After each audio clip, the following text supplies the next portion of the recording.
What's up, what's up, what's up? Multi-Apples here bringing you another video. And I'm live streaming on Twitch. I'll be playing some NHL 25. Let's go ahead and get started. How's everyone doing? Hope you're all doing well. I'm doing well, thanks for asking. Like I played against the NHL 25, or against the Dallas Stars in this game recently.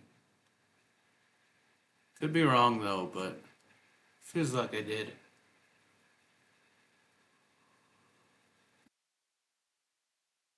Excuse me for yawning so much. I've been to the American Airlines Center in Dallas. I always get that and the American Airlines Arena confused. Because I know one's in Miami and one is in Dallas. It's the one in Dallas that I've been to. Saw an NBA game there. The Dallas Mavericks played the Oklahoma City Thunder. I was in like 2014 or 2015, I believe. And I went to 3 NHL games. All 3 times the Dallas Stars were playing at home. So, playing against Chicago the first time, Buffalo the second, and the Kings the third game I went to.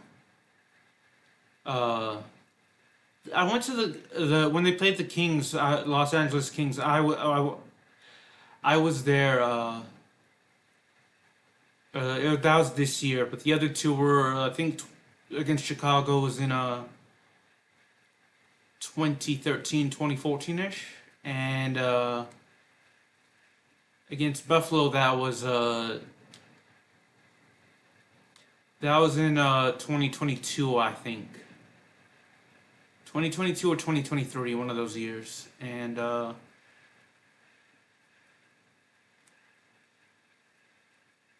yeah, I also went to see Friday Night SmackDown last year. It was the March 8th episode. It was shown live on USA, I think. Either USA or Fox here in the United States. So it was all the times I've been to the American Airlines Center in Dallas, Texas. Been to the Dickies Arena in Fort Worth, Texas in 2022, in November of 2022, to see a couple of tennis matches in the WTA finals. It was like 3 or 4 matches I went to, so I know Fort Worth is a suburb of Dallas. I should have passed there. It would have been better if I'd passed, so.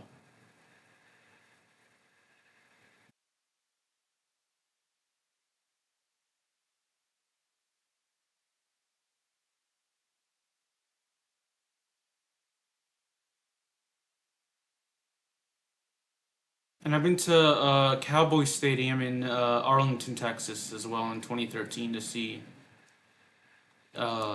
the Cowboys play the Washington Commanders.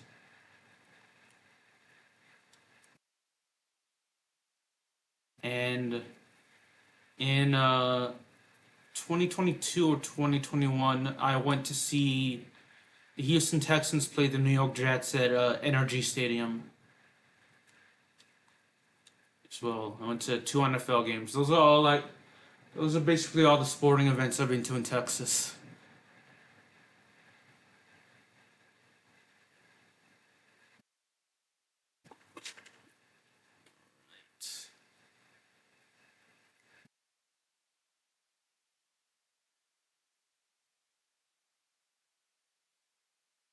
I know someone that played college basketball. I know 2 people that played college basketball for Texas Tech, though.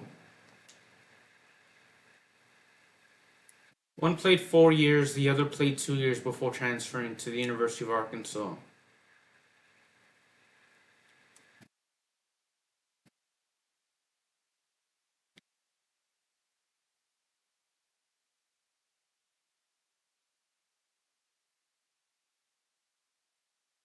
I got an assist, actually. That's good.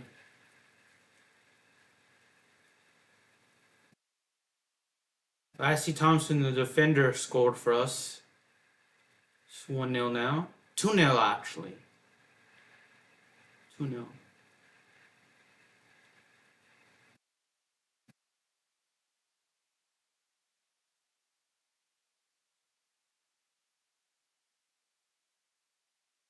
Totally get why you went there to shoot, so. As much as I wanted the puck to score, should have passed again.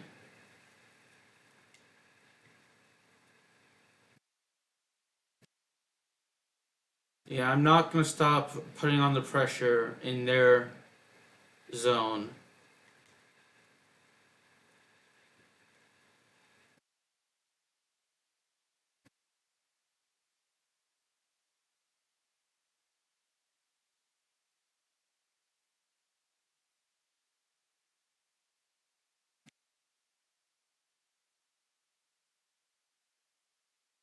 We'll go into the Dallas Stars hockey game back in February.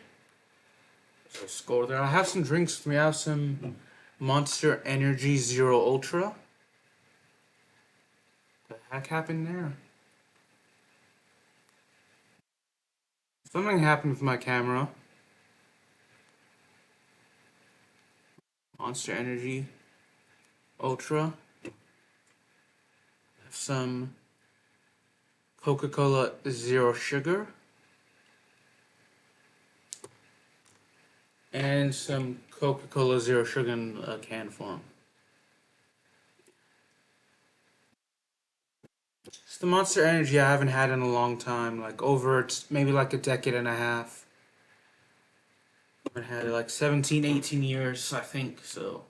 I did remember having Red Bull once, and I think Monster Energy, so.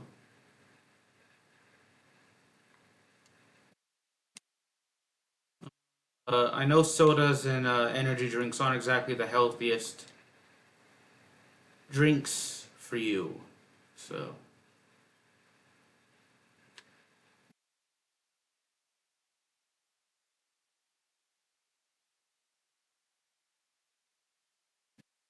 I don't drink energy drinks that much. Unless you count like, well, the like Red Bull, Power, like unless you like count Gatorade or Powerade as energy drinks. If you count those as energy drinks, then I do.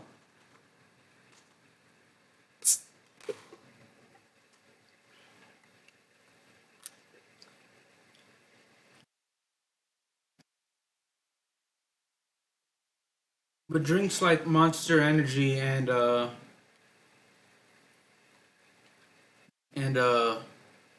Red Bull, I don't drink. I rarely. Like I mentioned, it's been like more than a decade and a half since I've had something like Red Bull or Monster Energy. I don't know if you could count Lucozade as an energy drink. I've had that when I lived in England and around Christmas time last year and the year before. So that was in 2023. So if that's considered an energy drink, then yes, I've had an energy drinks. But like drinks like Monster Energy and Red Bull, I haven't had in a long time. If I've had Monster Energy before, I'm not entirely sure.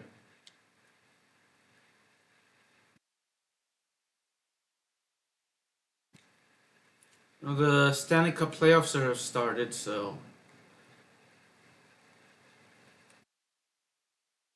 who will win the Stanley Cup this year? I know Florida's the Florida Panthers are the defending champions. They've won it for the first time last year. I know before them it was actually Vegas that won the Stanley Cup.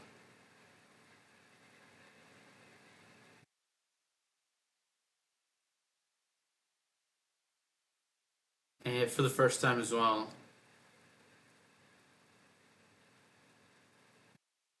Not the most knowledgeable hockey fan, but the most well versed in terms of the NHL, so.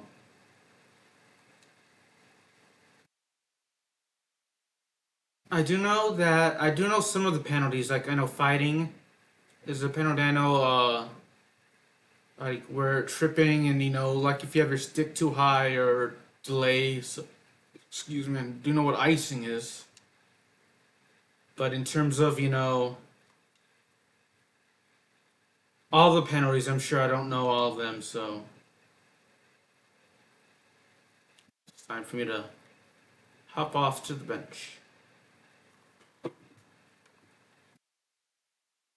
One thing I like about hockey nowadays is like it's more like, I'm not sure how it was, 10, 20, 30 years ago, but, it's rare to see like a dynasty in hockey nowadays compared to other sports. The real last dynasty in baseball, I guess, was 30 years ago, where you had well, I guess you could consider well, it depends on how you define it. If you go by championships, then yeah, it was like 20 years ago when the Yankees won, when they last won in 2001. But you could argue that the Astros in the late 2010s, early 2020s, and the Dodgers right now are in the middle of a dynasty. So there's an argument for that in baseball. So if you want to make that argument, I can totally understand, because like the Dodgers are like favorites to win the World Series almost every year since like 2020, 2017 maybe. If back then the Astros were, up until maybe like a couple of years ago, and I know the Yankees are now expected to be the dominant team in the AL. So you could definitely make an argument, although they haven't won, although no team has won like back-to-back championships since the Yankees did it. Won it from like 98 to 01, I think, or 99 to 01, somewhere around then. No, it was 98 to 2000, I think. So it was around then.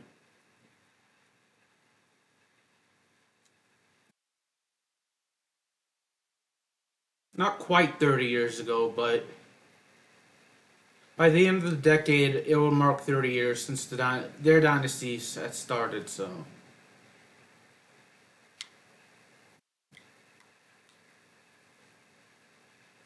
know that in the NHL, you have the Chiefs dynasty going on right now. They won three of the last four, I think, or three of the last five Super Bowls, and they won back to back. They nearly won three straight. They lost to the Eagles last month, not last month, the month before in February, because they were so close to actually getting their third straight Super Bowl ever. No team has won more than two in a row. I know Buffalo's played in four in a row, but they've lost all four. The Buffalo Bills. So the Chiefs played in three in a row. They won two, lost one. So Kansas City. So if saying that name is offensive, their team name, I do apologize for saying that. So there's some controversy around it. So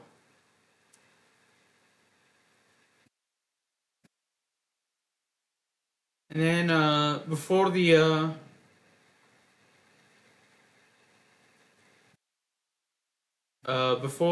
Kansas City, you can make an argument for Seattle, and definitely New England, which lasted for like 18 years. They were always like from 2001 to like 2019. New England was like always pretty close to actually.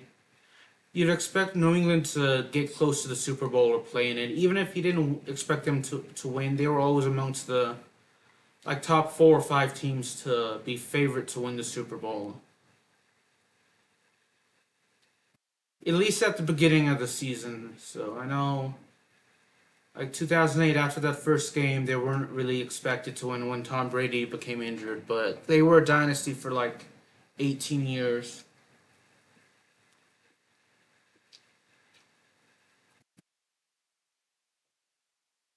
Tom Brady is the biggest draft steal in NFL history, though. So I know in the NBA you had the Warriors, which I guess kind of ended in 2019 with their loss to the Raptors in the NBA Finals. Although they didn't make a brief comeback in the 21-22 season, I think it was that year, the way they beat Boston in the finals before they traded Clay. Um, So I can, but there was an argument as well for Cleveland as well. Cleveland was definitely the best team in the East. All those like 5 years they played in the NBA Finals against Golden State. So there's an argument for Cleveland to have been a dynasty as well. Not as big as and dominant as the Warriors, but there's an argument there. So good NHL history is probably the of the four major sports league. That's probably the one I know the least about in terms of the history. So I think it was like the Penguins or Bruins that won like two in a row within the past decade and a half. So one, I know there's been teams that have won two in a row within the past decade and a half. I just don't remember. I don't know why. I think it's like either the Penguins, Bruins, or Flyers. So maybe someone can let me know.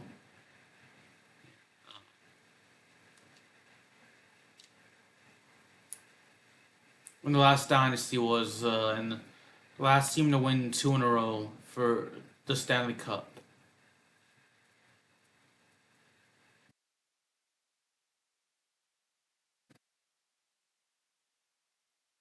Let's see.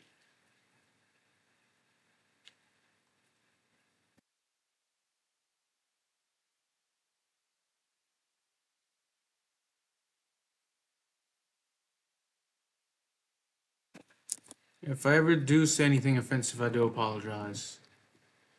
Let me get on side, actually. Oh, we have the puck, but...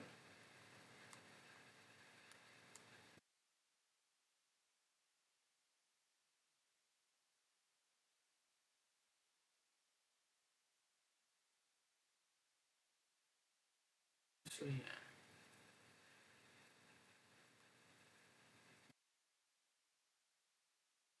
Let's just continue.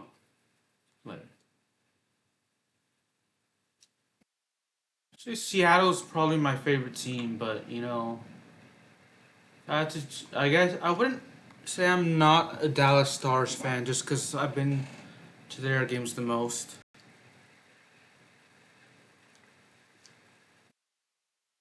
And they are the closest team to where I'm at. I think the second closest would be Nashville, and then after that it'd be like it'd be St. Louis. Maybe Chicago, but I'm not really a fan of Chicago, so the ice hockey team at least. Necessarily mind the Bears, which are ice hockey or not ice hockey, NHL. So I mean the NFL. The Bears are in the NFL. The Chicago Bears. They won in '85 though. I know they won one Super Bowl. Uh, they lost 20 years later in 2005 to in the 2005 season. That was to Indianapolis and Peyton Manning.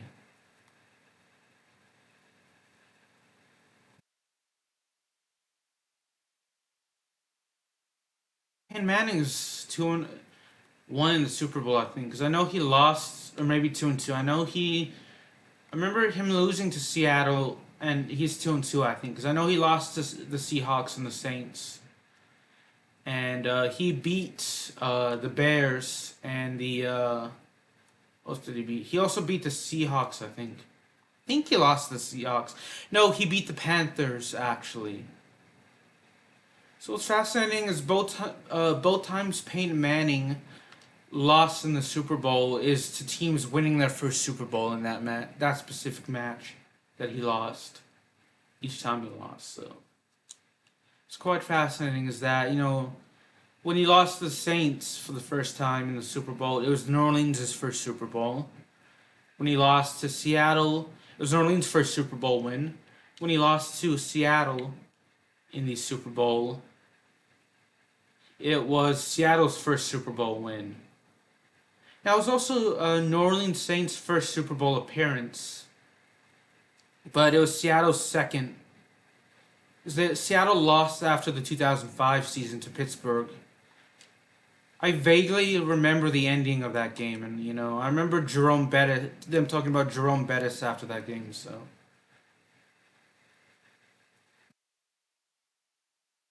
he had retired, so he was able to win a Super Bowl. It's Ben Roethlisberger's first to two Super Bowls. Beat Seattle, and he beat who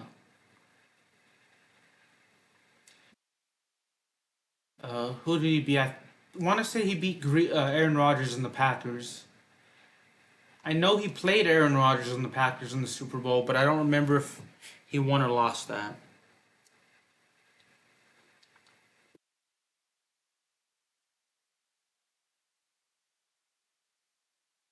So,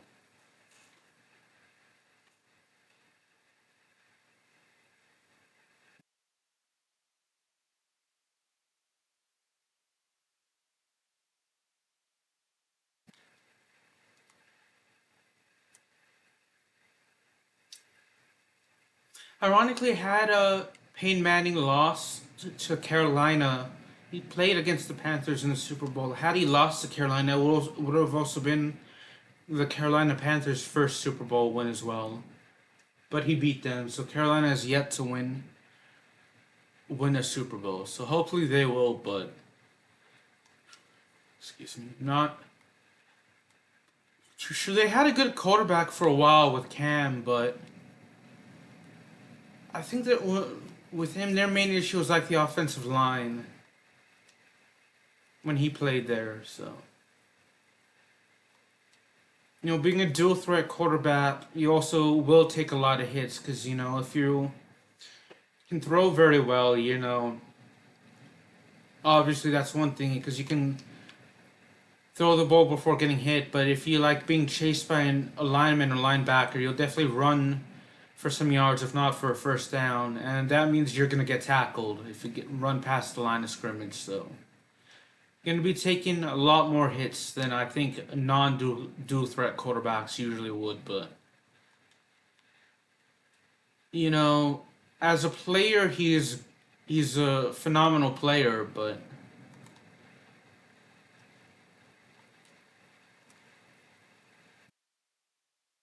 just leave it at that. So. But he's definitely the best quarterback in Carolina Panthers history. So Bryce Young has struggled, but he's like ended his second season, so he was kind of put in a tough position as well to succeed. Anytime someone is going to a struggling franchise, because it's been a few years since they had won with they had a winning season with Cam Newton, so anytime you're anyone expected to turn around a franchise, when you're drafted high as a quarterback, will struggle. So, say fewer tend to succeed than they tend to do well, because Tom Brady was. I'd say Tom Brady and Peyton Manning's are more of the exceptions than the rule, because to the turning on a franchise. But I know I can see Cam Newton winning Super Bowl if the Panthers had gotten a better offensive line, or if they had actually, or if he had been drafted to a team and played for a team with a better offensive line, he would have been a you know better defense as well. He would have been a Super Bowl champion. So there's no doubt about that. And by the time he went to New England, he was kind of struggling with injuries. So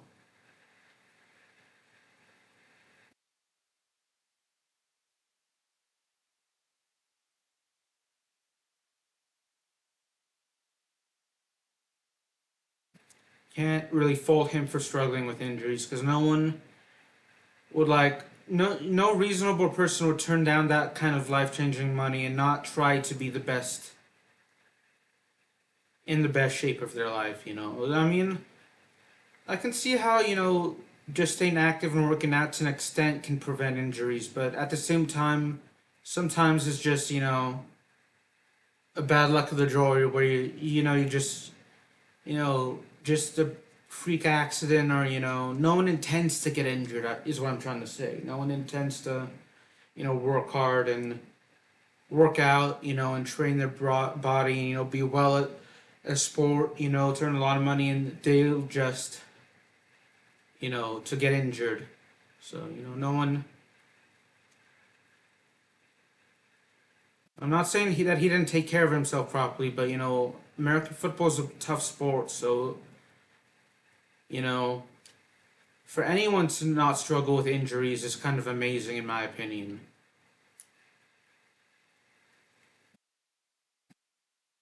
Especially if you're a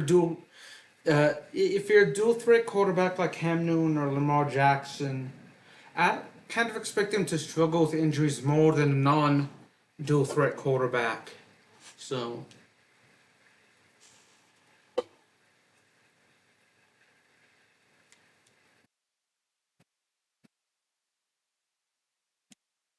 no matter how much they work out, or try to prevent injuries by working out. So or staying fit. I can because I know if I was I'm nowhere near good enough to being a talented quarterback in the NFL. I have no experience in that whatsoever. But I know if I were like a dual threat quarterback, I would struggle with injuries as well. So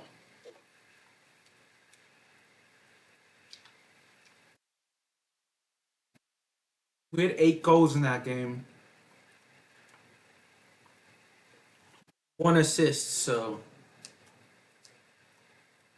56 goals, 26 assists. So let's take a look at the record book. Not sure if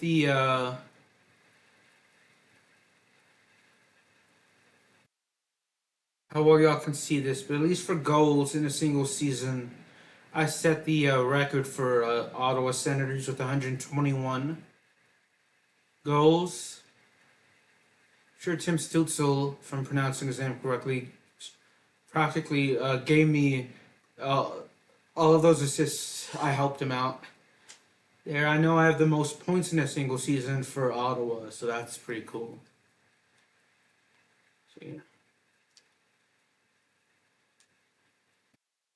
In terms of single season, I have the most goals played, or most goals scored, which at 121. I'm sure the most games played in a single season is 82, not 79. So for assists, I'm not nowhere near the top five in a single assist. So points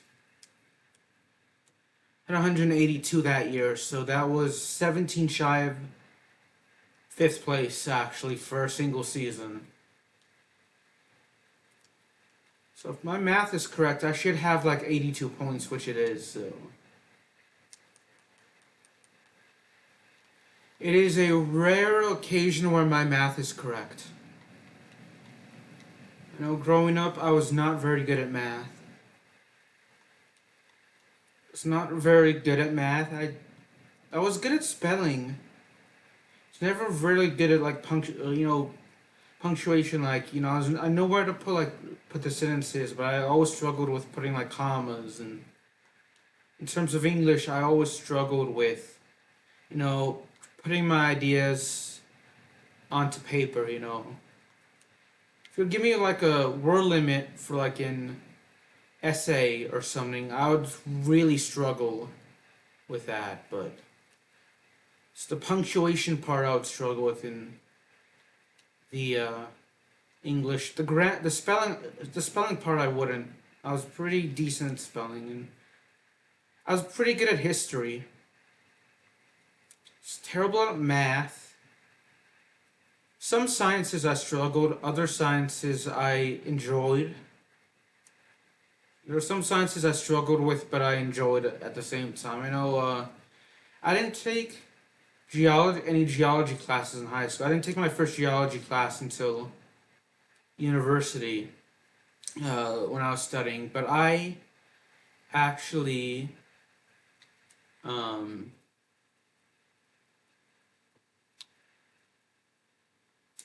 enjoyed the geology classes. I wasn't very good at all of them, but I wasn't very good at the labs actually. I was pretty bad at like the labs. I remember one lab I got pretty okay at identifying the rocks. It wasn't good, but I wasn't bad. And that was like half of the lab for that semester. And the other half was like mapping stuff and finding the distance, and I struggled with that. But in terms of the lectures and where you had to memorize information, I was pretty good at memorizing stuff and remembering stuff. So I was pretty good at that. But it's the lab I tended to struggle with. And astronomy, I like learning about planets and space, but I'm sure if I had an astronomy class, I'm sure there'd be aspects of it I struggled. I know I had physical science in ninth grade, and that's a science class I struggled with, and I did not enjoy. I could not, you know, for the life of me, understand physical science. That's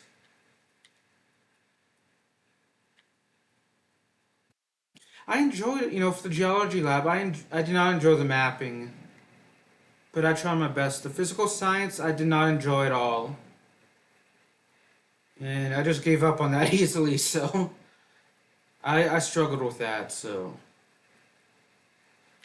I needed help with that. So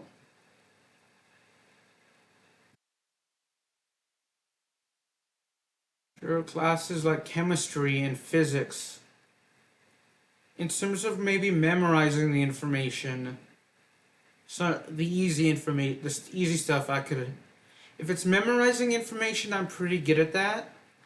But if it's like what now if you'd ask me to understand chemistry or understand physics, I wouldn't be able to do that. I would not. That would go. Sure, even the most basic chemistry and physics stuff would go right over my head.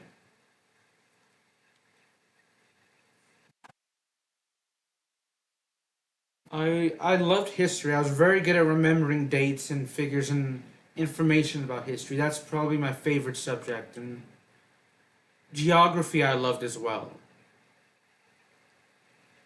I loved, finding places on maps, but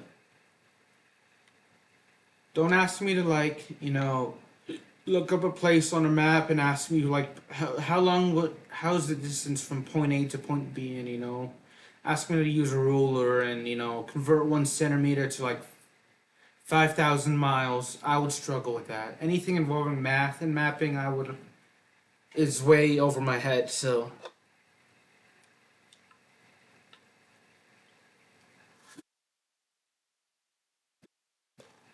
I so with science, I just took geology because it was probably the easiest one. It was the easiest one, at least that's what I was told. So, and surprisingly, I enjoyed it. I didn't think I'd enjoy geology, but I did. So, when I first started taking the class, I thought, oh my goodness, I'm studying rocks. That's gonna be boring. I'm be looking at rocks all class. That who would want to do that? But then, as time went on, I realized it's a lot more than that, and it's a lot more interesting. So, it also helped that I had great teachers. Actually, I had amazing teachers for geology. I never had a bad teacher at university for geology, so that made it even better. So, you know, there are good teachers out there that will bring the best out of their students. Even, if the subject matter, even if the students don't enjoy the subject matter.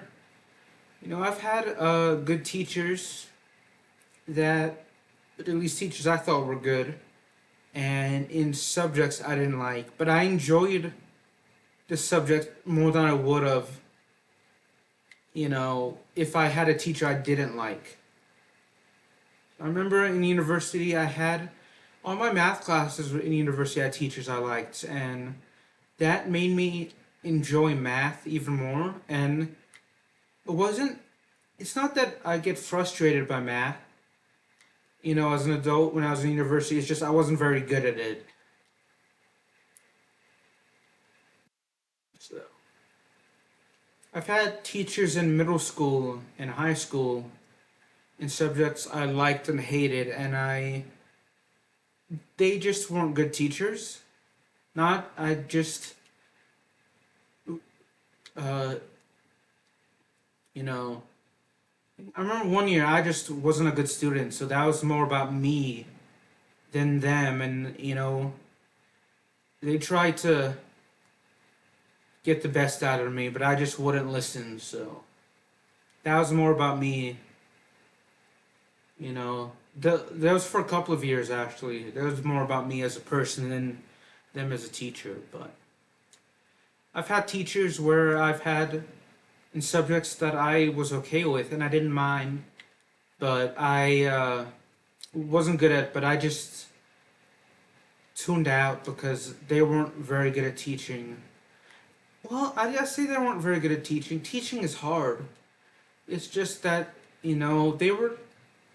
When I say they weren't very good at teaching, what I mean by that is that, they would teach, but if you didn't understand it, they would act as if it's your fault for not understanding. If you understood it, then that's good. If you didn't understand it, then it didn't matter to them as well. And if you're gonna be a teacher, you have to, as difficult as it can be, you have to get your students to care. You know, and I know that's easier said than done, but at the same time, you also have to make sure your students are enjoying the subject, they're understanding, and don't have this attitude that if they that does it, don't have this attitude that if they don't understand it, then it doesn't bother you. If you don't care if they succeed or not is what I'm trying to say. And some of those teachers had attitudes that they just didn't care if they. That's more of what I'm trying to say. The teachers had an attitude where they didn't care if the kids, you know, understood the subject or not. So they were there to teach, and that's it. If you cared, if you didn't care, then it wasn't gonna bother them. So if you were struggling and you wanted to understand, they didn't care. So, and that, to me, that's the worst kind of teacher. You don't care whether your students pass or succeed, and I can understand at the same time, as a teacher, you have to care as much as the students want, as much as the students care. But it's your job to motivate the students and get them to want to learn. So if I'm struggling in a class and you don't care if I'm struggling or not, then to me that makes it bad. To me, that's even a worse teacher than the one who is struggling to explain the work. I've had teachers that have struggled to explain the work, but they weren't bad. They were just teaching. They weren't bad teachers. They were just teaching the wrong subject. There were other subjects they were good at, and for whatever reason, they were just stuck teaching a subject that maybe they didn't understand, or they didn't, you know, they just didn't know how to teach. So,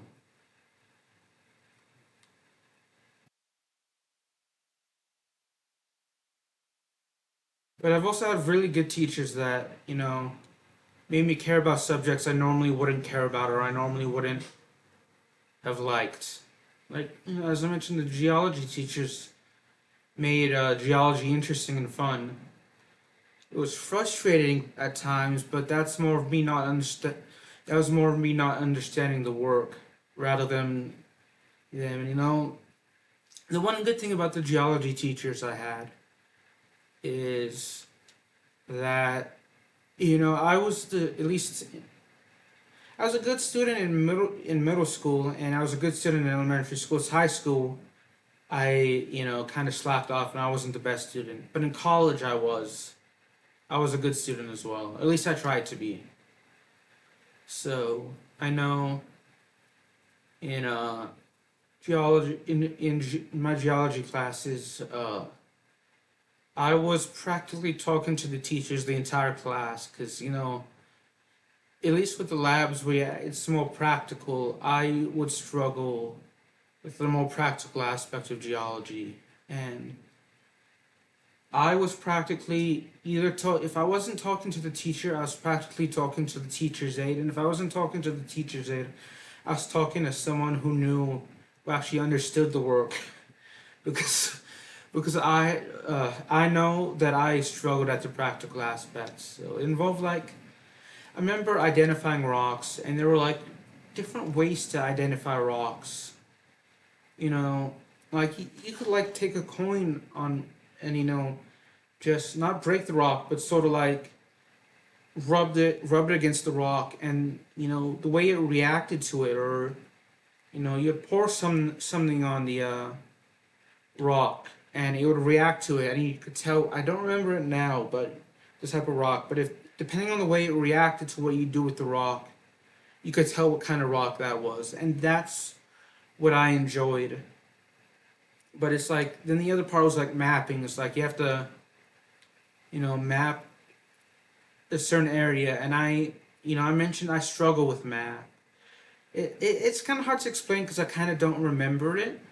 What we did for the second half of the semester for each lab, because I had two labs total, and I can't remember what I did entirely. I know in part of the lab in the each lab was identifying rocks, and then the other one was mapping, and I don't remember exactly the entire what we did because it was about 8 years ago. It was nearly 10 years ago. So, but I know that I would in that aspect. I know it involved math, and I struggle with math, as I mentioned a lot.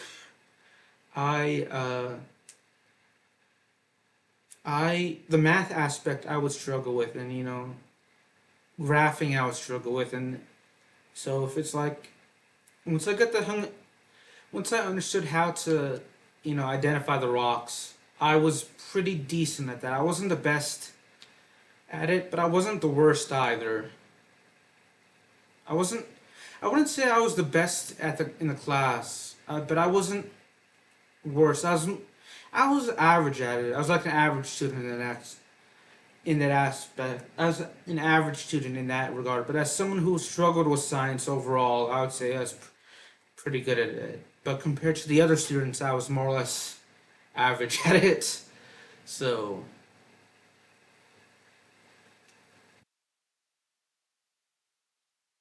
uh, with the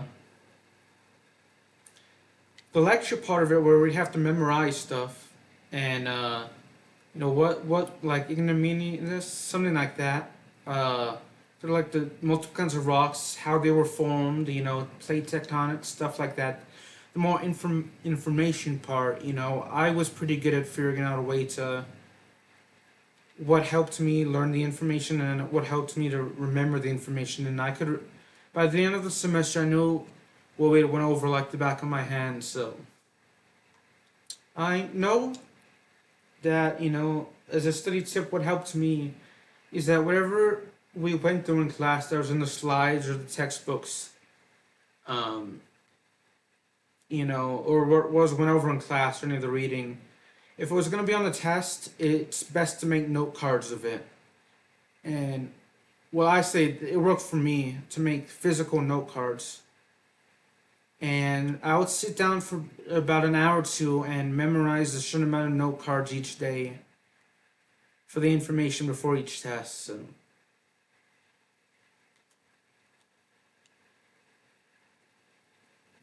if it's like over a chapter, I would probably, depending on how many note cards, like so let's say there'd be like 25 note cards for 3 chapters. I'd more or less aim for about 8 a day, if or maybe like 4 to. I'd say more or less like 4 to 8 a day, depending on how much time I had in between.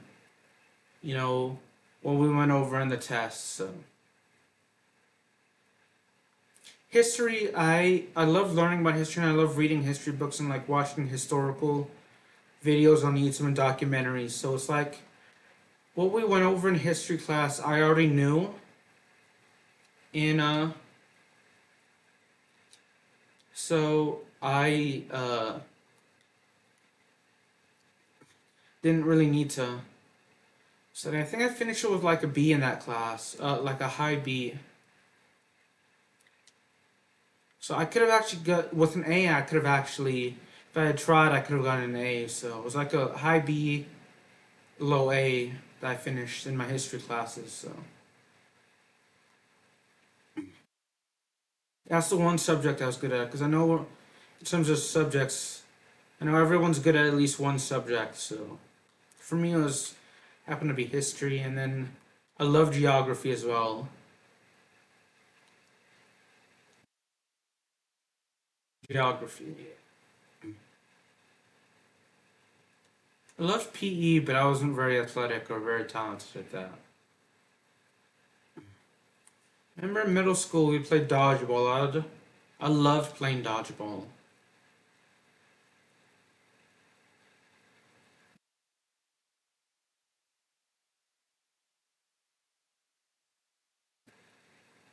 I don't know if anyone's seen this show, but has anyone, if you're watching this, if you watched the Game Show Network in the mid 2000s, did you ever watch Extreme Dodgeball?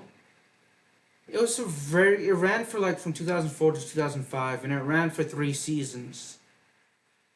And it was a fun show to watch, in my opinion.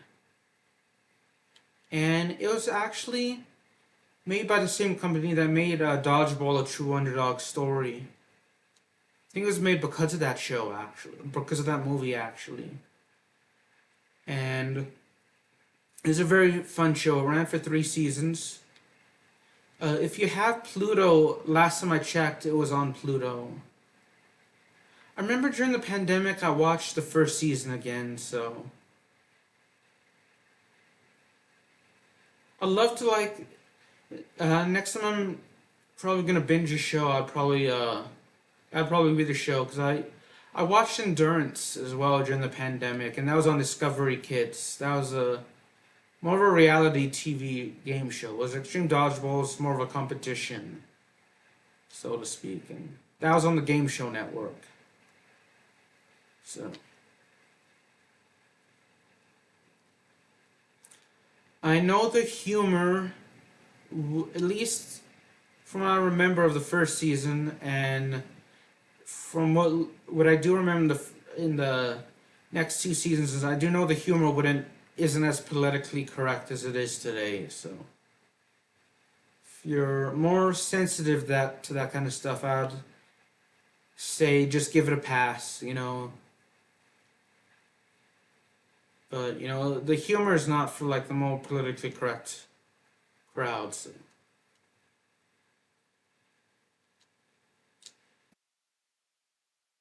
I want to give y'all a heads up on that. The show isn't as for like its time, it was okay, but if you were to compare like the humor and the idea of the show to like the shows today, it's not as politically correct. So it's not offensive, but I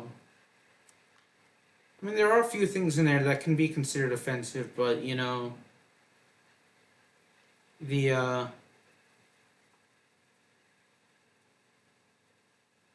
as far as I know, the people taking part in it weren't offended. So the people that were the butt of the jokes, or maybe at least one of the teams, could be considered inappropriate by today's standards, and they weren't really upset with it. If they were taking part of the team. So at least from the first season, from what I remember. they were okay with it. So it was a good show overall, but there we go. Brad Kachuk scored. That's from my Coke Zero sugar.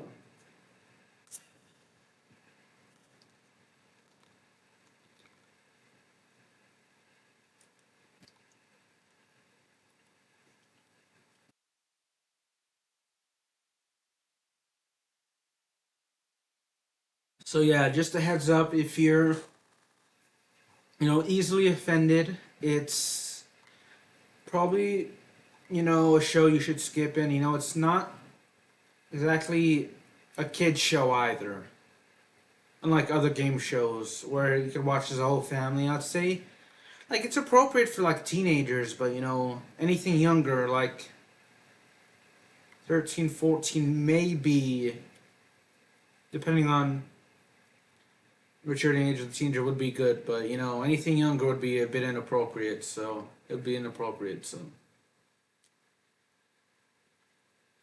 but if you have Pluto, I definitely recommend the show, and can handle some of the humor and the in it. It's a good show. I know Pluto's free, so yeah. It was on Pluto when I checked. I think last year or earlier this year. Definitely last year. I'm not sure if it left Pluto or not. So.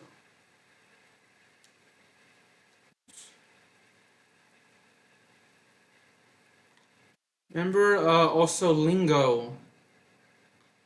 Um, that was a fun game show, but man, the host really creeped me. Looking back now as a kid, I didn't really understand, it, but the host, Chuck Woolery, really creeped me out, with his the way he flirted with a woman on the show. It really creeped me out. So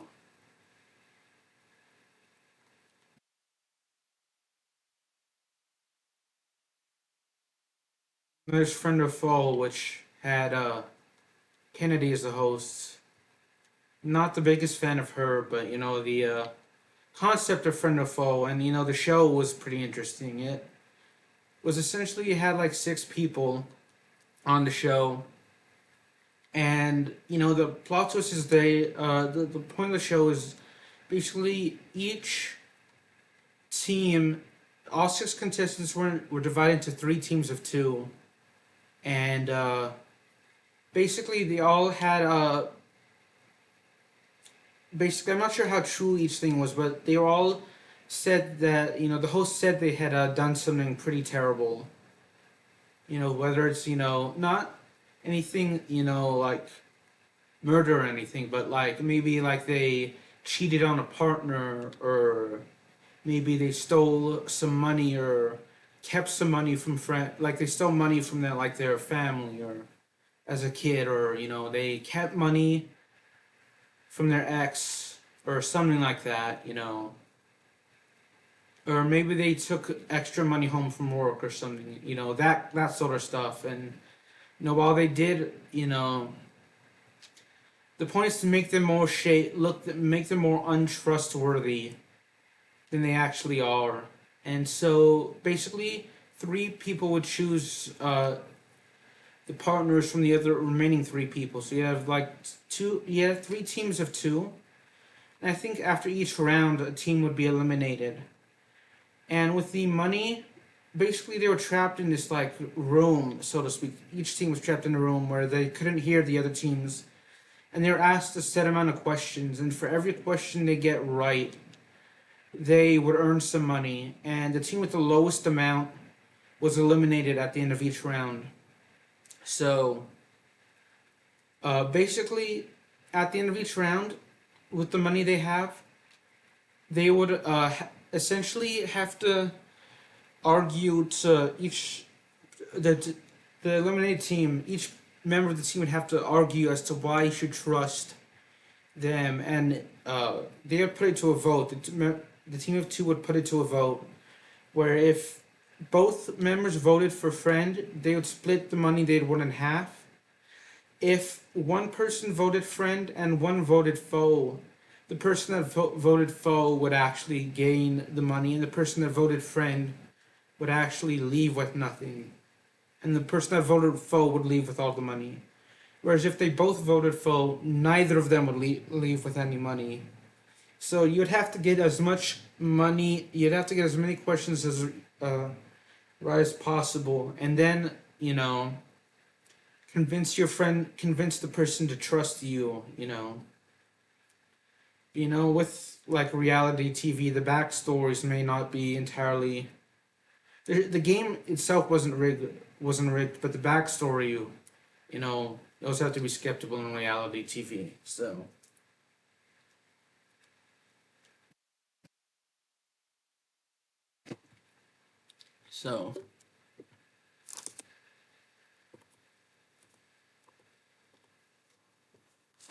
that was, lingo. You basically were given a. It's like teams of two were competing against each other, and essentially each team had like 5 chances to spell a five-letter word before it would be switched over to the next team to win. And you definitely win money, but if if you guess the word correctly. So I definitely recommend lingo and friend or foe and uh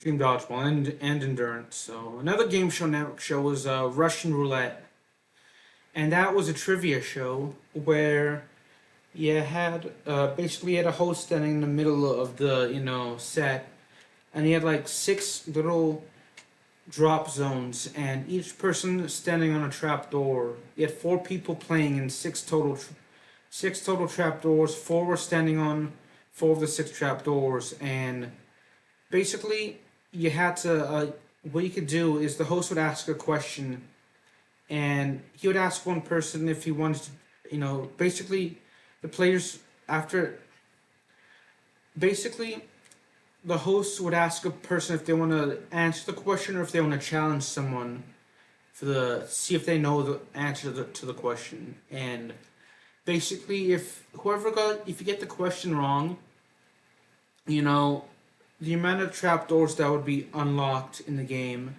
would be unlocked, and you have to like pull a lever. And if your like trapdoor lit up, uh, essentially the trapdoor would open, and each contestant would like essentially fall like 3 to 5 feet, you know, below, and I'll leave links if I can. I'll leave links to like the Wikipedia page and an episode of each show, if I can remember. If I forget, just let me know. So if I forget, yeah, because there should be episodes available on YouTube.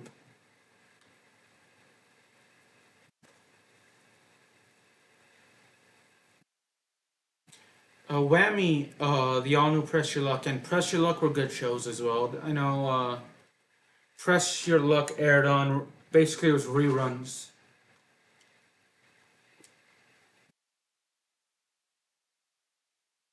from the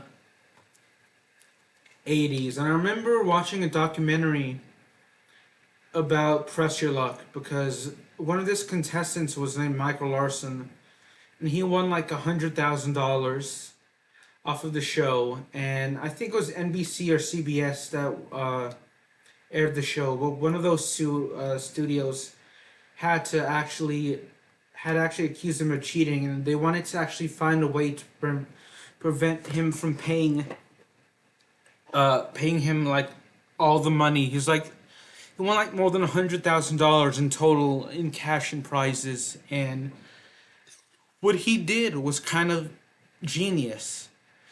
He Most contestants never won anything close to that kind of money on Press Your Luck prior to him. So what they did is that he memorized, basically with Press Your Luck, you could, I think if I remember correctly, you could actually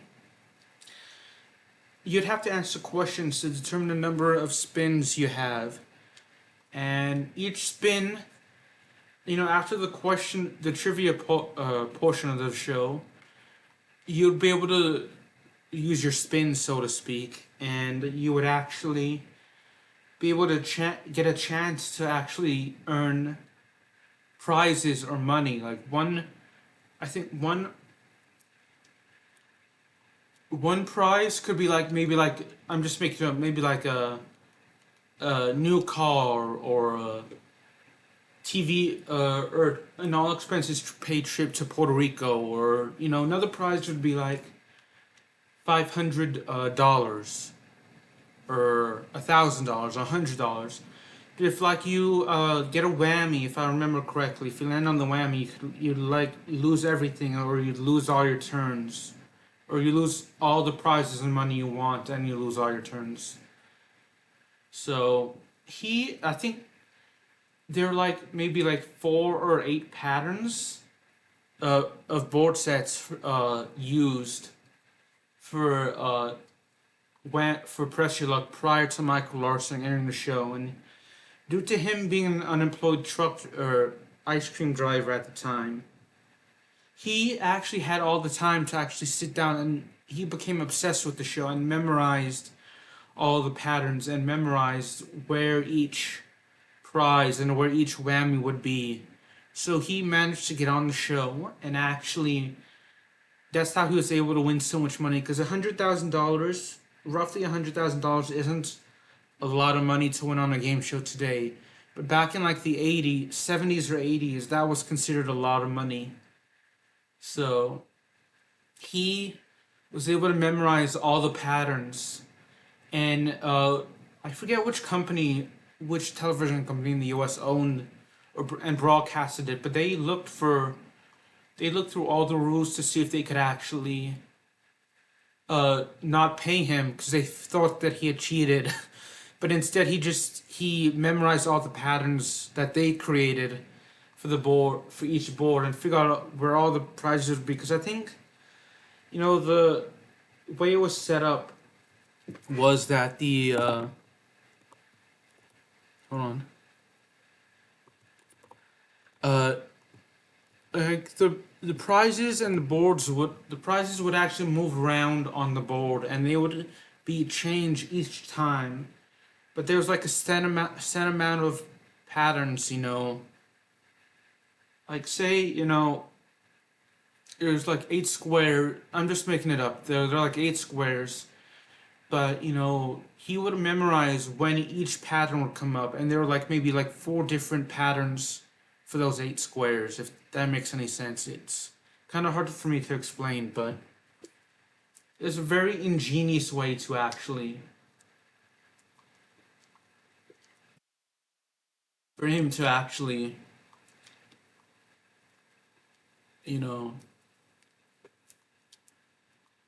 get the money. I loved Who Wants to Be a Millionaire. I remember I didn't watch it live, but I would watch it later on TV on YouTube. The first ever $1 million winner, John Carpenter, of any edition, whether it be in the American edition or international, he had with Who Wants to Be a Millionaire, you essentially have to answer, I think, 15 questions to win $1 million, and you get 3 lifelines to use throughout the 3 lifelines to use throughout your time on the show. But if you don't use them, or you get a question wrong before you use them, then like if you get a question wrong, then that's over for you. Depending on, there are several ways to finish. You can either get all the questions correctly, you could get a question wrong and leave with a certain amount of money, or once you get to a specific amount of money, you can actually, leave the show. But the lifelines are optional. All 3 lifelines are optional. You don't. Once you use them, you don't. Once you use them, you lose them. Can only use them once. And he had actually not used a single lifeline into the final question, and at the time, phone a friend was one of the lifelines. So he had actually used the phone on the $1 million question. He had actually used the phone a friend lifeline to call his dad, not to get help, but to actually not to get help, but to actually call his dad to let him know he was winning the $1 million because he had actually and he answered the question correctly. So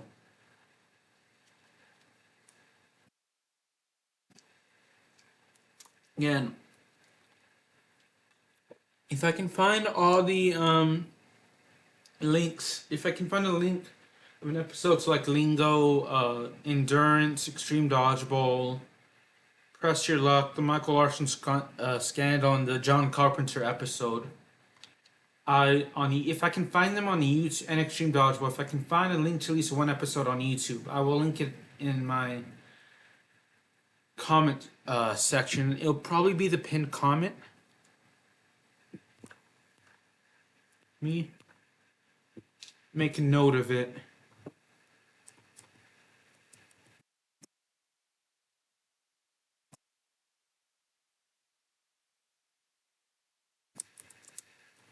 Really quick.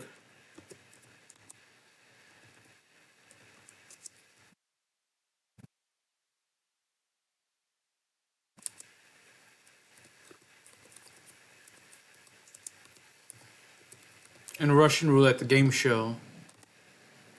There's a Mark Wahlberg, Mark L. Wahlberg, not the famous actor, but there's a different Mark Wahlberg who's like a TV host. He hosted that. So if I can find, for those game shows,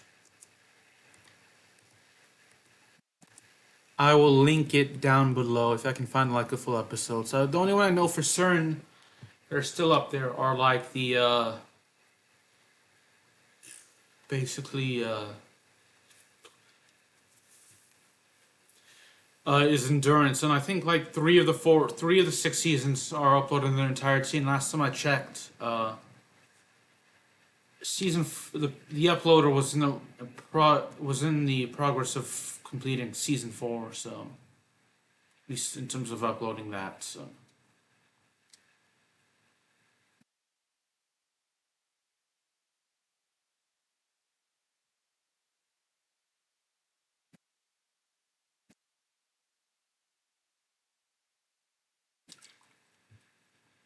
yeah, if I can find those in an episode, if not, I'll probably link the Wikipedia page to it. So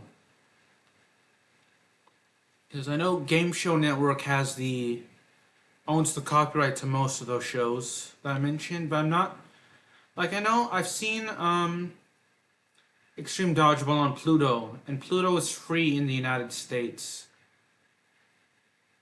You don't even need to create an account. You can just download the app on your computer and actually, at least last time I checked, you don't need an account. You can just download the app and actually use it. But I'm not sure if Extreme Dodgeball is still on Pluto. Endurance, on the other hand, is much harder to find because there were a couple of channels that have actually did upload the show, but one was uploading other shows, and YouTube eventually took down the channel due to copyrighted content, and then the other channel got into copyright issues as well.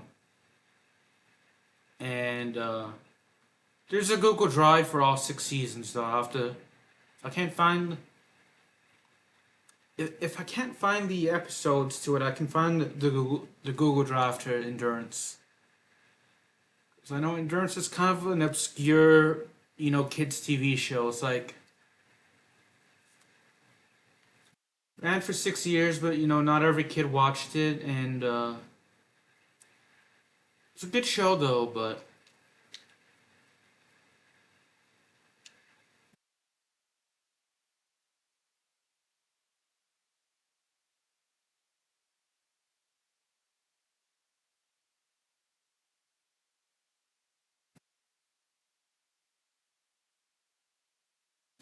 definitely know that the official Who Wants to Be a Millionaire YouTube channel has actually link the John Carpenter's $1 Million Question has actually uploaded that to YouTube. So I can't guarantee that if Extreme Dodgeball is up there, I can't guarantee the first season is up there. There's actually one of the former players that actually uploaded the first season, and his his channel got terminated. I don't know why, but he was on the winning team, so I can't guarantee I'll upload the first season. And then I know one of the former players on the second and third season uploaded the last two seasons. So, but if it's still on Pluto, I definitely recommend going up to Pluto and getting it. So, with endurance, if it's not on Google Drive or YouTube, I don't know how to. It should be on Google Drive, but I don't know exactly how to get it if it's not on there. So, friend or foe, lingo, press your luck in the John Carpenter.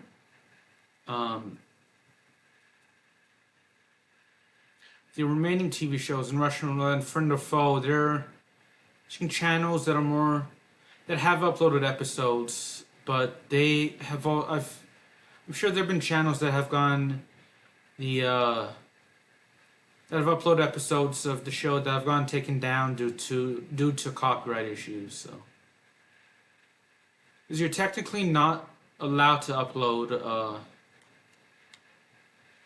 copyrighted content to YouTube. But there are ways to get around it. So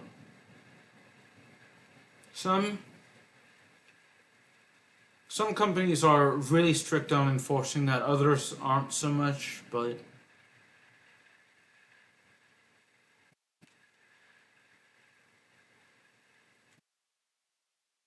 gaming companies, tend to like YouTubers playing their games on their channel because it gets more eyes on the games and gets more people. If it gets more eyes in front of those games, especially if it's like an indie company, there's much more of a chance that people will buy those games. I've seen people play games, and I've actually purchased games because of those people on YouTube.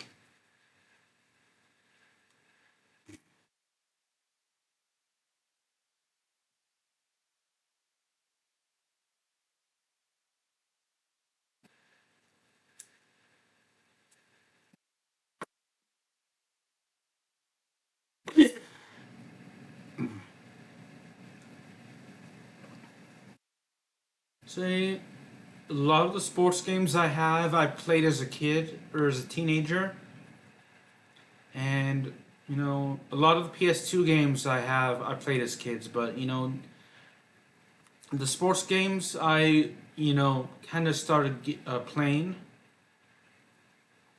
but the non with the Xbox 360, Xbox One, and Xbox Series S, there have been games, I can't think of any off the top of my head right now, that I've seen people play that I thought, you know what, I'd love to get that game, or I'd love to play that game on my channel. And I've seen people play. If I link any of the TV shows, down below, and they get removed off of YouTube, let me know, and I'll definitely try to definitely get it. So.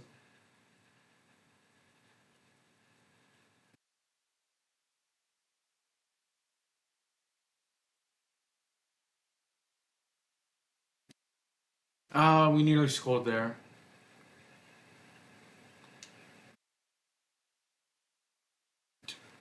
Excuse me.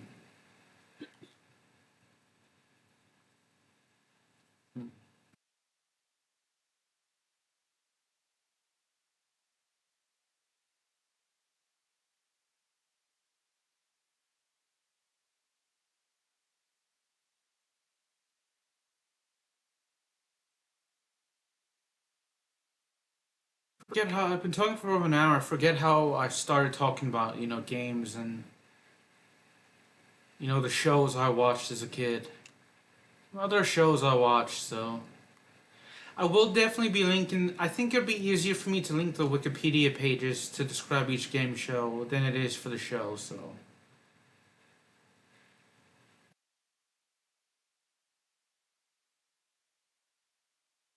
it's currently 15, but I will definitely try to. For the game shows, I'll definitely try to link an episode.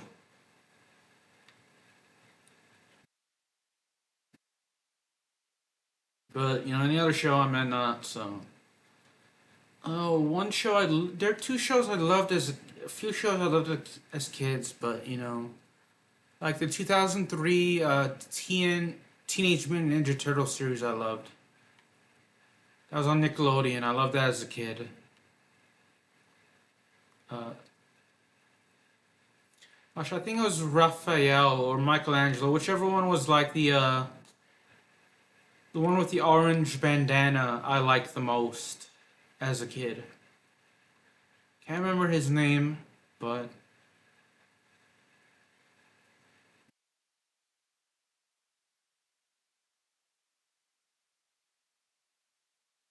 that was a fun show that, you know, didn't really see any of the. I saw one of the movies that came out, in the 2010s, but, didn't really watch any of the series before or after that. I loved the Scooby Doo series that was around that time, as well on Cartoon Network. I watched some shows on Cartoon Network as a kid. Courage the Cowardly Dog, Dexter's Laboratory. Those are classics, on Cartoon Network. Adventures of Billy and Mandy, I think, is another one.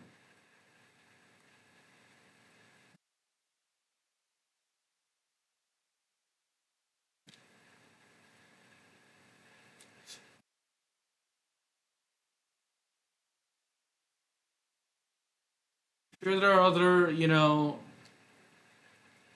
Cartoon Network shows that are on at the time that I've watched, but I don't remember. Okay, so I wonder if As Told by Ginger or My Life as a Teenage Robot, I wonder if those were Nickelodeon or Cartoon Network, because I remember watching those. Oh, there's another one I think that was Nickelodeon as well, but I can't remember the name of it. I do remember watching Yu-Gi-Oh though, and Pokemon. Don't think those were on Cartoon Network as a kid, but I was obsessed with the Pokemon games and the Pokemon and Yu-Gi-Oh shows. So.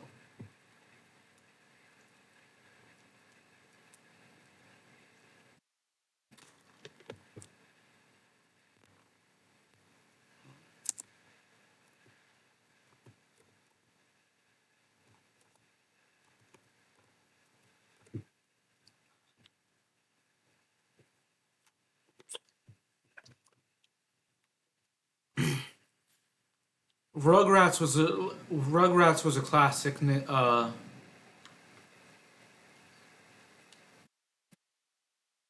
classic Nickelodeon show. I didn't watch the reboot of it though on Paramount Plus. But the original version was amazing in the 90s and 2000s. The Fairly Odd Parents was one of those shows I loved, but I felt that it kind of went on longer than it should have been. SpongeBob's getting there as well, because they're not releasing episodes as much as they used to, and while still a good show, it's just it's just gone on for too long.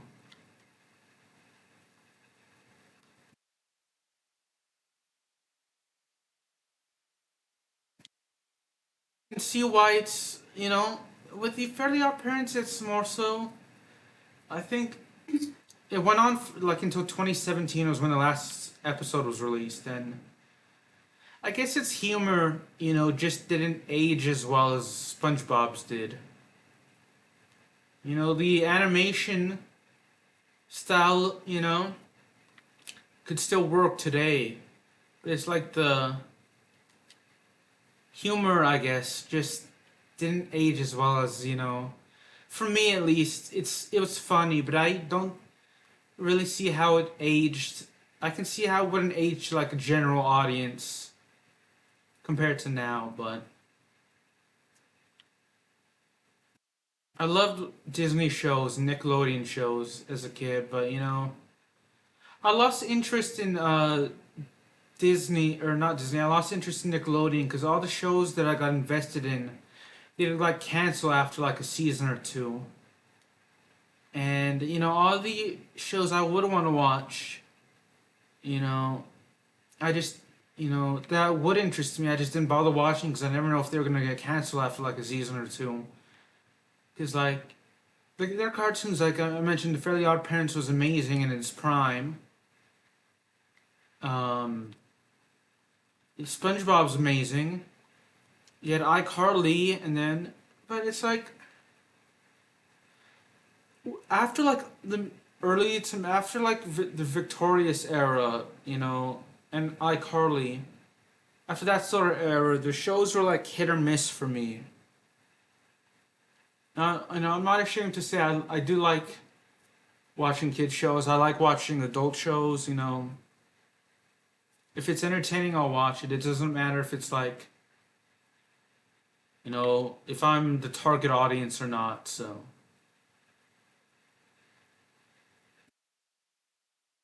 I do understand that, at least for Nickelodeon and Disney, I'm not going to be the target audience, and that's perfectly understandable. So it's not going to be for my taste. Every show is going to be to my liking, but like one show I find fascinating that once I start watching I can't stop is Law and Order SVU, and should be nowhere near a kid show. It is not a kid show, and it shouldn't be a kid show, but shouldn't be for kids.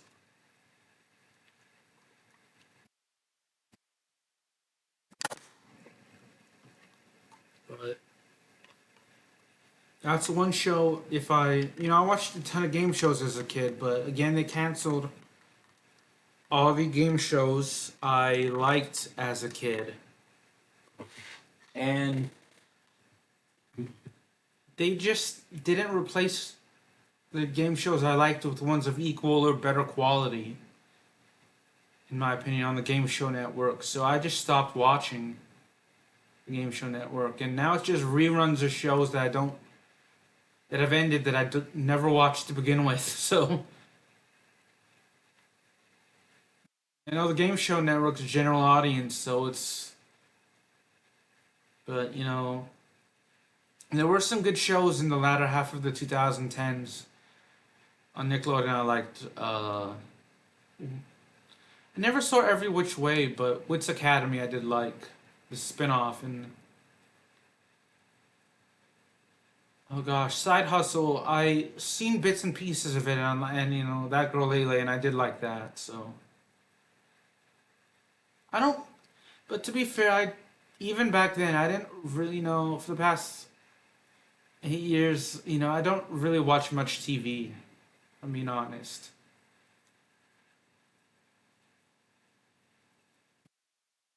Oh gosh, War of the Worlds. There's not the BBC version, but the 2019 version that came out in the US.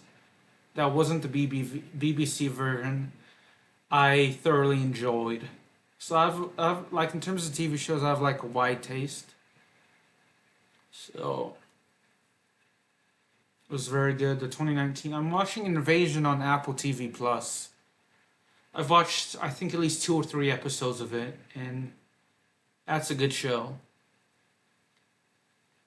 Invasion is an alien invasion show, and it kind of deals with the very people in various parts of the world, and as an alien invasion happens. I know 2 seasons have been released. The third season's coming out sometime this year, next year. So I'm in the process of watching season 1 right now, so no spoilers. if you've seen it. I want to watch Ted Lasso as well. That's, I know, a good show.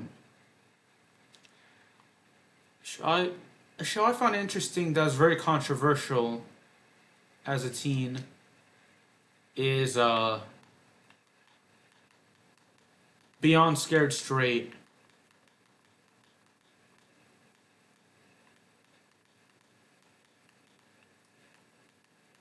So it's basically the show concept of the show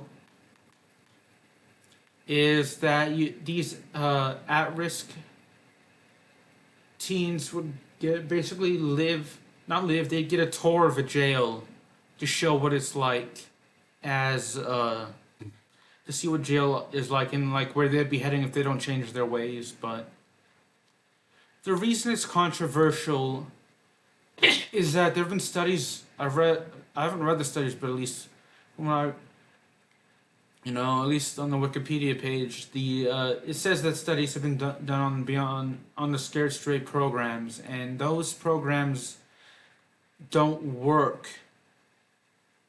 In preventing teens from becoming criminals. Instead, it actually does it has an ironic opposite effect.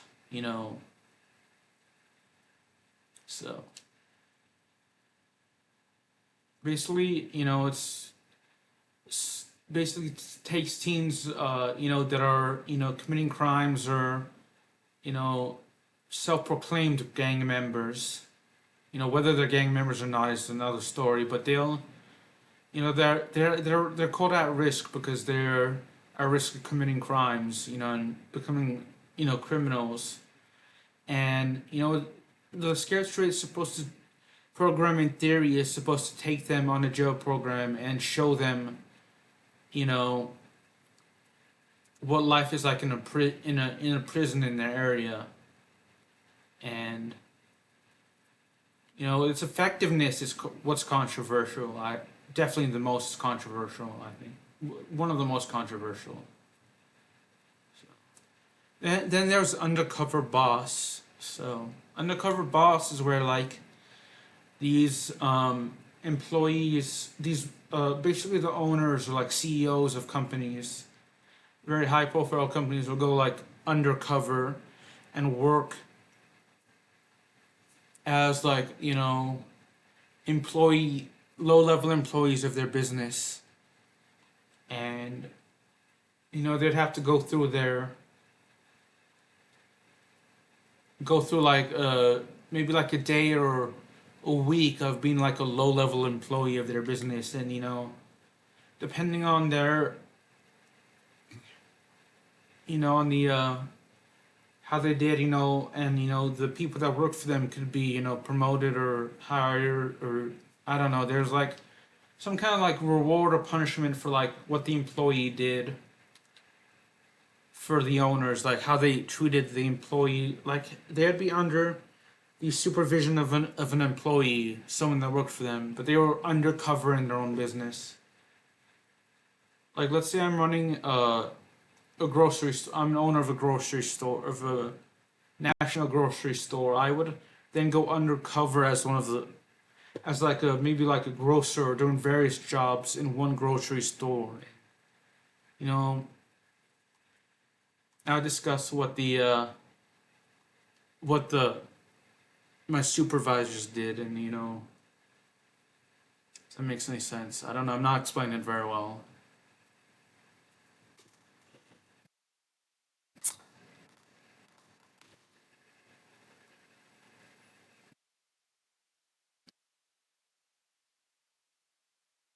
He's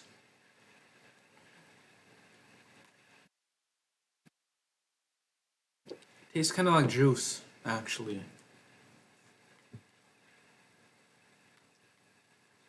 I don't know. I was like expecting it to have more of a bitter, not bitter, but more sour.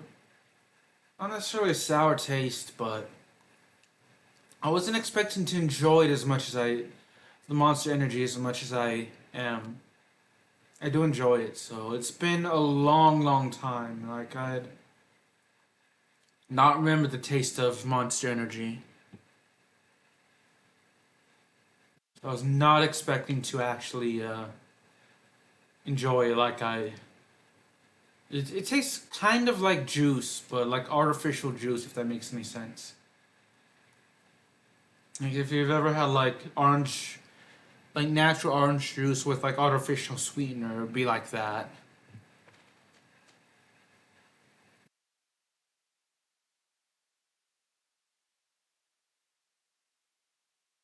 Yeah. It's Monster Energy. Zero Ultra for anyone that's. Is there a flavor here? Oh, this says energy drink.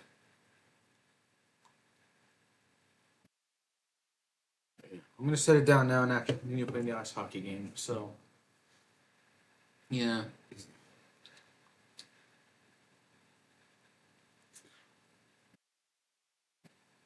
You think. So, what other shows?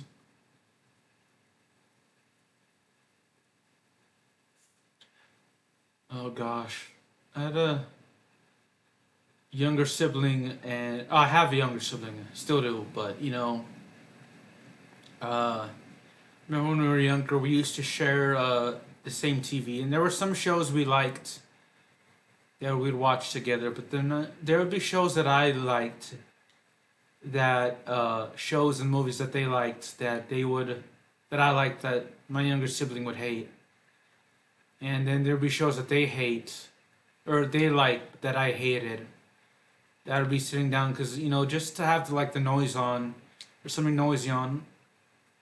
So like for example, my younger sibling loved Project Runaway, and I cannot stand the show. I just wasn't interested in it, but I did watch a few seasons of Project Runaway, and we were sharing the TV, and we had a TV that we would share growing up, and and I'm sure any parent that like has more than one child can tell you at a certain point in time, kids will, siblings will fight over what to watch on TV, and as a teenager, I wasn't that interested in project shows like Project Runaway, but I did watch like a couple seasons of it because I was, in the game, in the it's not it was a game. It's like yeah, it was a game room where I had my games at. My sibling and I would share the TV for a couple of years. We had a TV before we got, you know, before we got separate ones, and if I was playing, I'd play RuneScape on my computer, and just to have some noise on in the TV, I'd have the TV on, and you know, they would come in and because I was playing RuneScape, I may have been like just casually listening to something, but not really paying attention to the TV. They would they would change the channel and actually put on like a show like Project Runaway or oh gosh, I can't remember any of the other shows. America's Next Top Model. I didn't really care for those shows. I didn't really enjoy those shows, but just to have, because I didn't, you know, want to leave the room, or I just couldn't take a laptop with me, or couldn't take my PC with me. I'd be forced to like essentially listen to, you know, I do remember a couple of episodes of like Project Runaway and America's Next Top Models and shows like that that I cannot stand.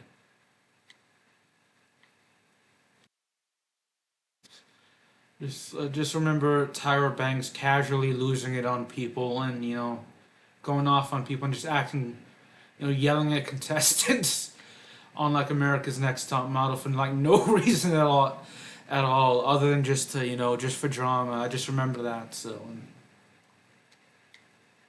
actually, for for Project Runway, now looking back, the what the of the stuff they make was kind of interesting. Actually, now that I think about it, I've seen a couple episodes of my younger sibling. I've seen a couple episodes of RuPaul's Drag Race. That's a pretty good show. That show's entertaining. Pretty cool, I'll admit. Not the biggest reality, I'm not the biggest fan of those kinds of reality TV shows, but those are some shows I look at. I don't remember looking at that I hated at the time, but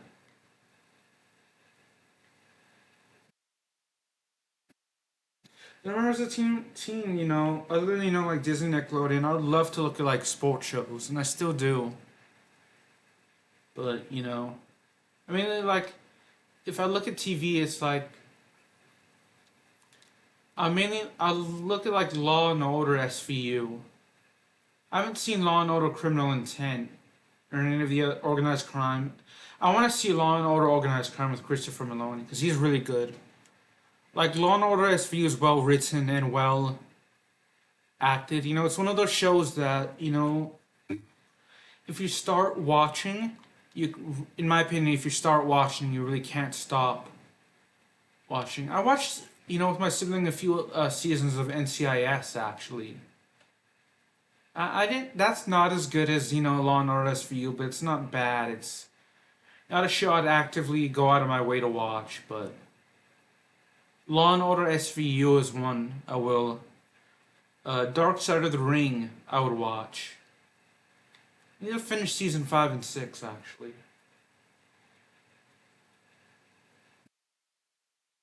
But I don't like go out of I did like War of the Worlds. I saw a couple seasons of The Walking Dead, but I just lost interest in it.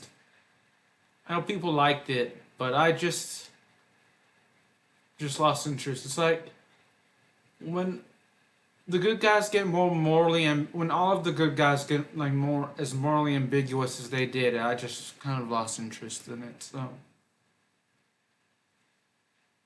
but I'm definitely like I know streaming on YouTube has taken up some of my time. So, and then I'll watch sports. I'll always watch the men's and women's Little Rock Trojans basketball team. So whenever college basketball is going on, I'll definitely watch the men's and women's Little Rock Trojans college basketball team now. I watched the Los Angeles Angels play and try to catch most games. I will watch all of the La Liga and European League games for Real Madrid, and I watch the Eredivisie and European games for Ajax as well.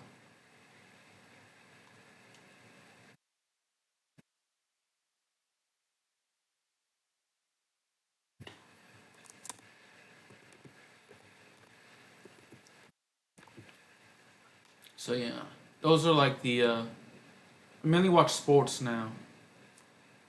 And then I'll always watch wrestling as well. I'll watch Monday Night Raw, Friday Night SmackDown. I will sit down and watch wrestling.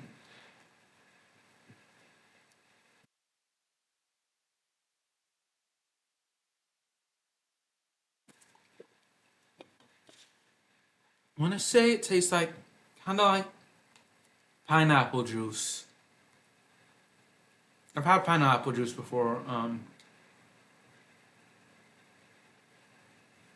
Four goals in the game, that's good. So.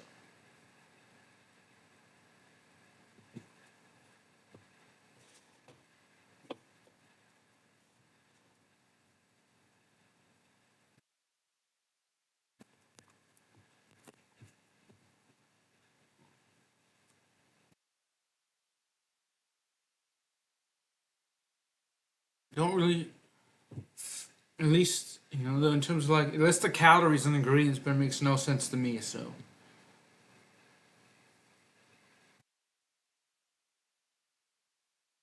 Yeah, this will be my last game. So if there are shows, watch, I mentioned Disney, I love Lizzie McGuire and even Stevens. Those were like the shows I grew up with. Like the very first shows. That's So Raven, uh, Life with Derek. I know on Nickelodeon it was like Scaredy Camp and Rugrats and SpongeBob and the Fairly Odd Parents and iCarly and Cousin Skeeter was another one I watched. I'm not sure. It's been a long time since I haven't seen a Cousin Skeeter episode since I was a kid, but based off the Wikipedia description, I'm not sure it would age, how well it's aged, but definitely have to check, you know. I do remember enjoying Cousin Skeeter as a kid. Legends of the Hidden Temple is another good show. I do criticize Nickelodeon for canceling shows, but the one good show they had actually was still going on is The Loud House. That's a cartoon. It's a good cartoon. They even they actually had a live action that ran for 2 seasons, but that's kind of understandable as to why they canceled it. That makes sense, as to why they would actually cancel it after 2 seasons. And they had a spin-off called the Casagrandes, which I kind of wish would have went on, which kind of it's canceled, but I kind of I can kind of see why.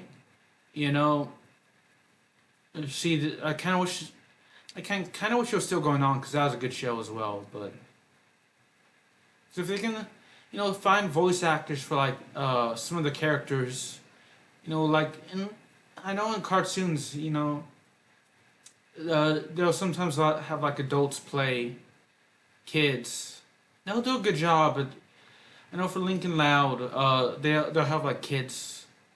Sometimes they'll have kids, and they'll have it says the seasons progress. Sometimes the characters will actually sound different as the season goes on. So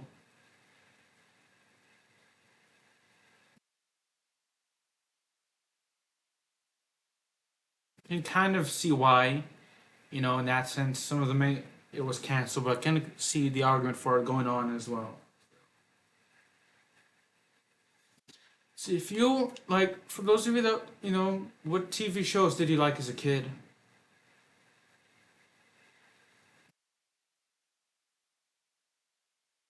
I mentioned some of the TV shows I liked. Truth or Scare was another one on Discovery Kids. Michelle Trachtenberg sadly passed away earlier this year, back in February. I was shocked and saddened by her passing because I was not expecting it to happen. She was, I think, 39 actually, which is relatively young age to pass away. So at least in today's time. So that's sad. I know some people will recognize her from Buffy the Vampire Slayer. I did not watch that. I knew her from Truth or Scare. That's the show I know her from. I don't know how many people watched Discovery Kids as a kid, but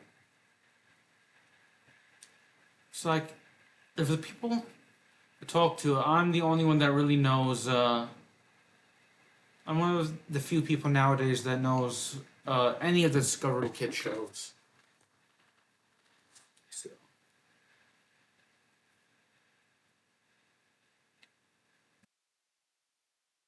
So, I do remember Darcy's Wildlife, if anyone remembers that, on Scout Safari.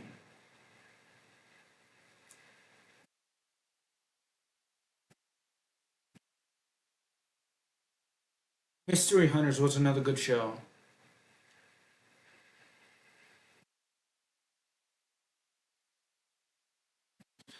Discovery Kids sometimes had some of the creepiest content on there for kid shows. Like Truth or Scare was they had go Michelle Trachtenberg would discuss different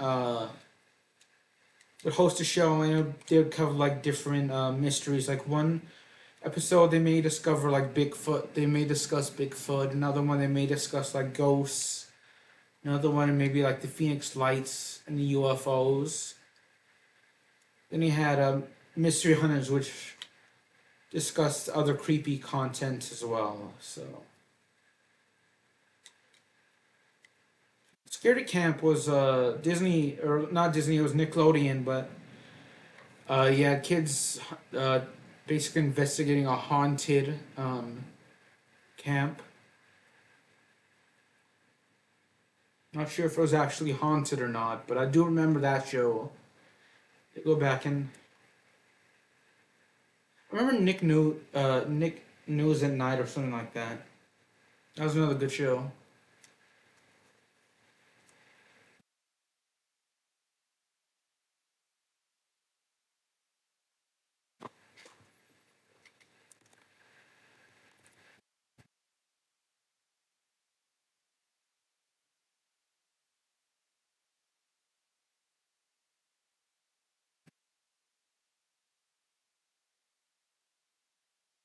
There's the X-Men animated series. I think the reruns. I remember watching a couple episodes of those actually. Watched a little bit of Dragon Ball Z, but not too much of it. I stopped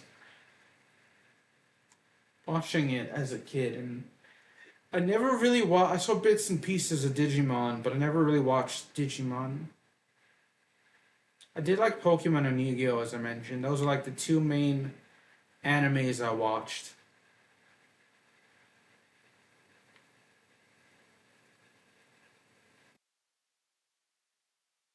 Nowadays, it's just mainly professional wrestling and sports.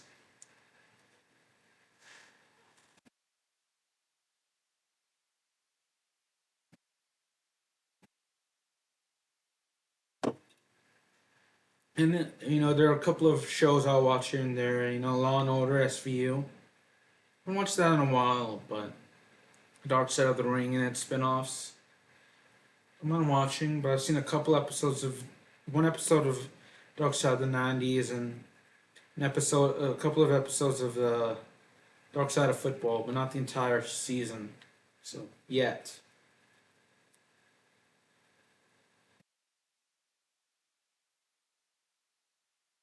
Ah, shoot.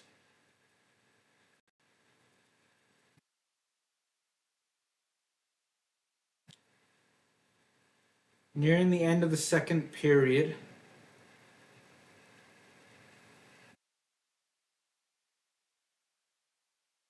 It's maybe on Daily Motion. I know it will for certain be on YouTube.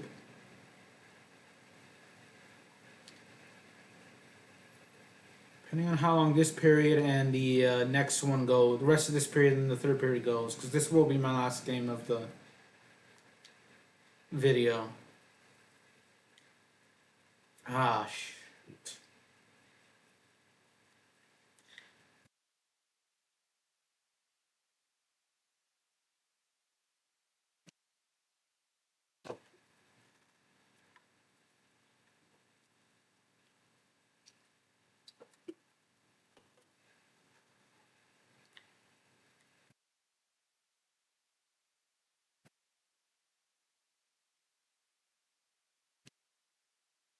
Ah, shoot. We couldn't score.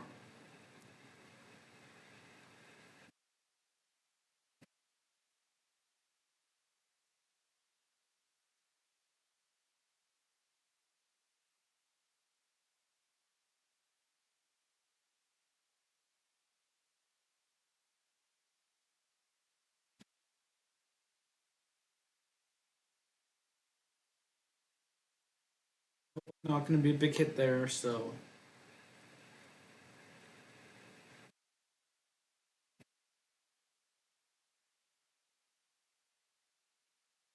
Just over 20 seconds left in the game. And in the period, I mean. I don't watch the game.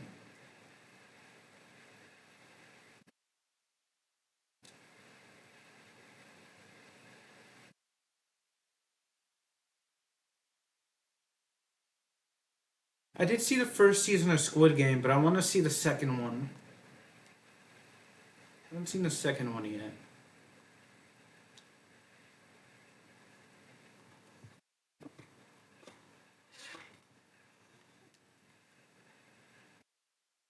We are winning 8-2, so.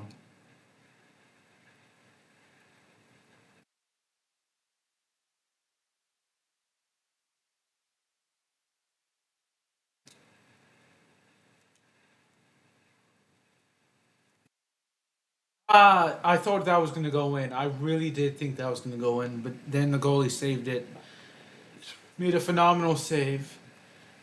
On ice hockey, to be a goalie even with the padding, you have to be tough and you have to have quick reflexes because stop a hard hitting puck.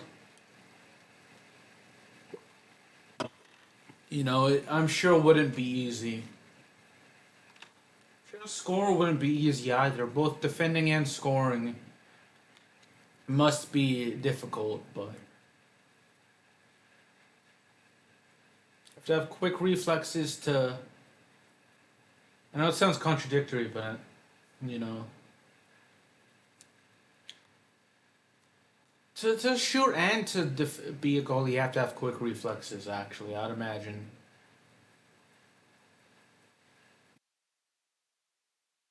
There we go. We got an assist there, so that he has a hat trick.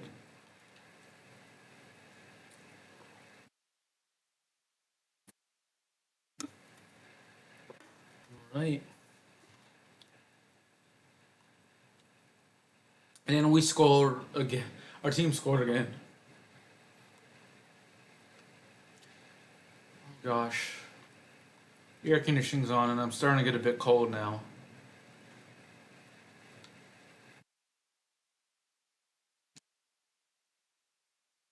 Hit there, 14 minutes left, so granted I won't be playing this entire due to the length of the shifts, the part of the period will be saved, so it's not actually 14 minutes of me being on the ice, but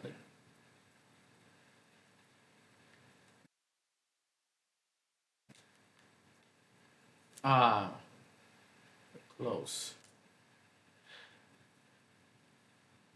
Well, that was shot out of play.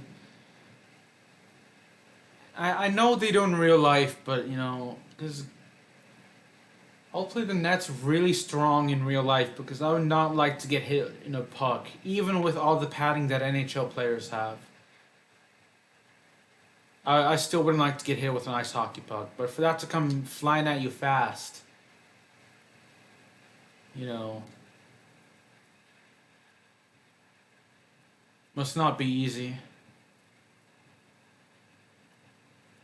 I wonder if you get to keep the puck or not.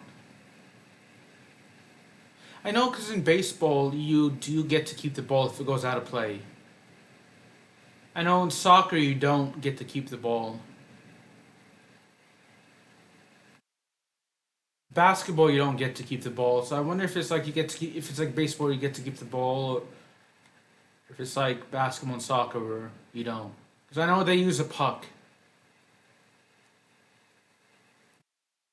but I still wonder, like sports like lacrosse or field hockey or ice hockey, if it goes like out of play into the stands, do you have to actually keep it? Do you actually get to keep it like you do in baseball, or do you get to you have to give do like the stadium or team employees come and actually will get it like they do in basketball and soccer? So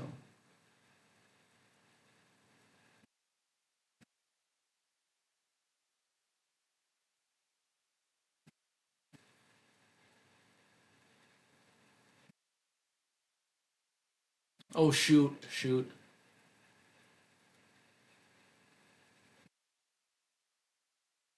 Now I saw WrestleMania this past week.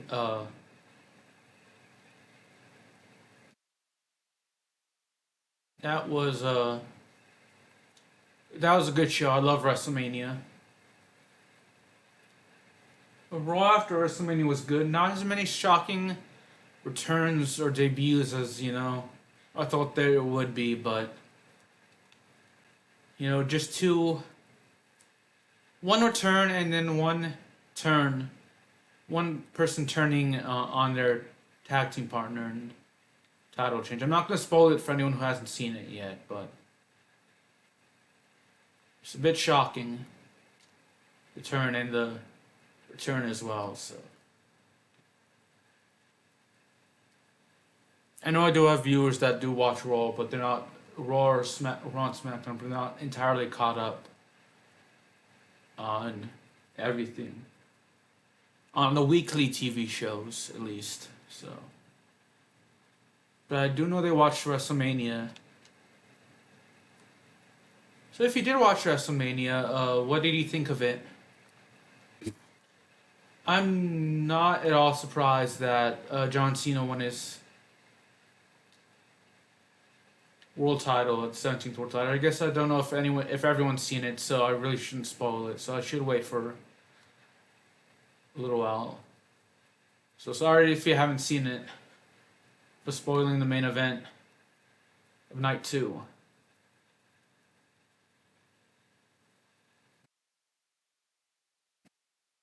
It was a good show in my opinion overall, but I would say that it is the match is you kind of expect them maybe for the IC title match you'd expect some maybe not the winner but you'd expect a little tension to go down between Judgment Day members Dominic Mysterio and Finn Balor.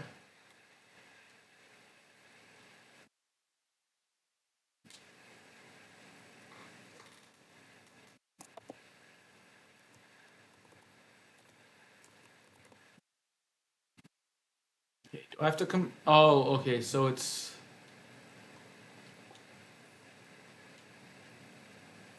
we're still playing. Oh crap! I was hoping to go to the bench.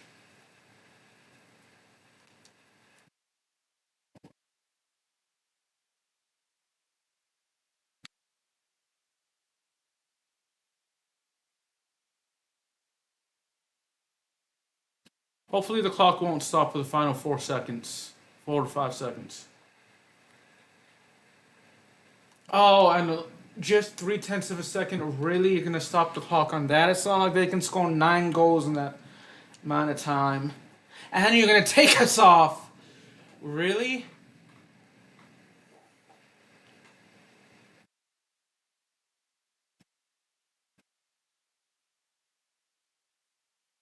Right, I'm gonna end it here, y'all.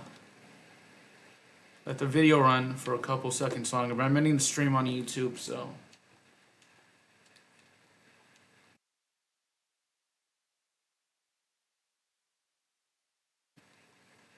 Okay, so now I'm hopping off. Deuces.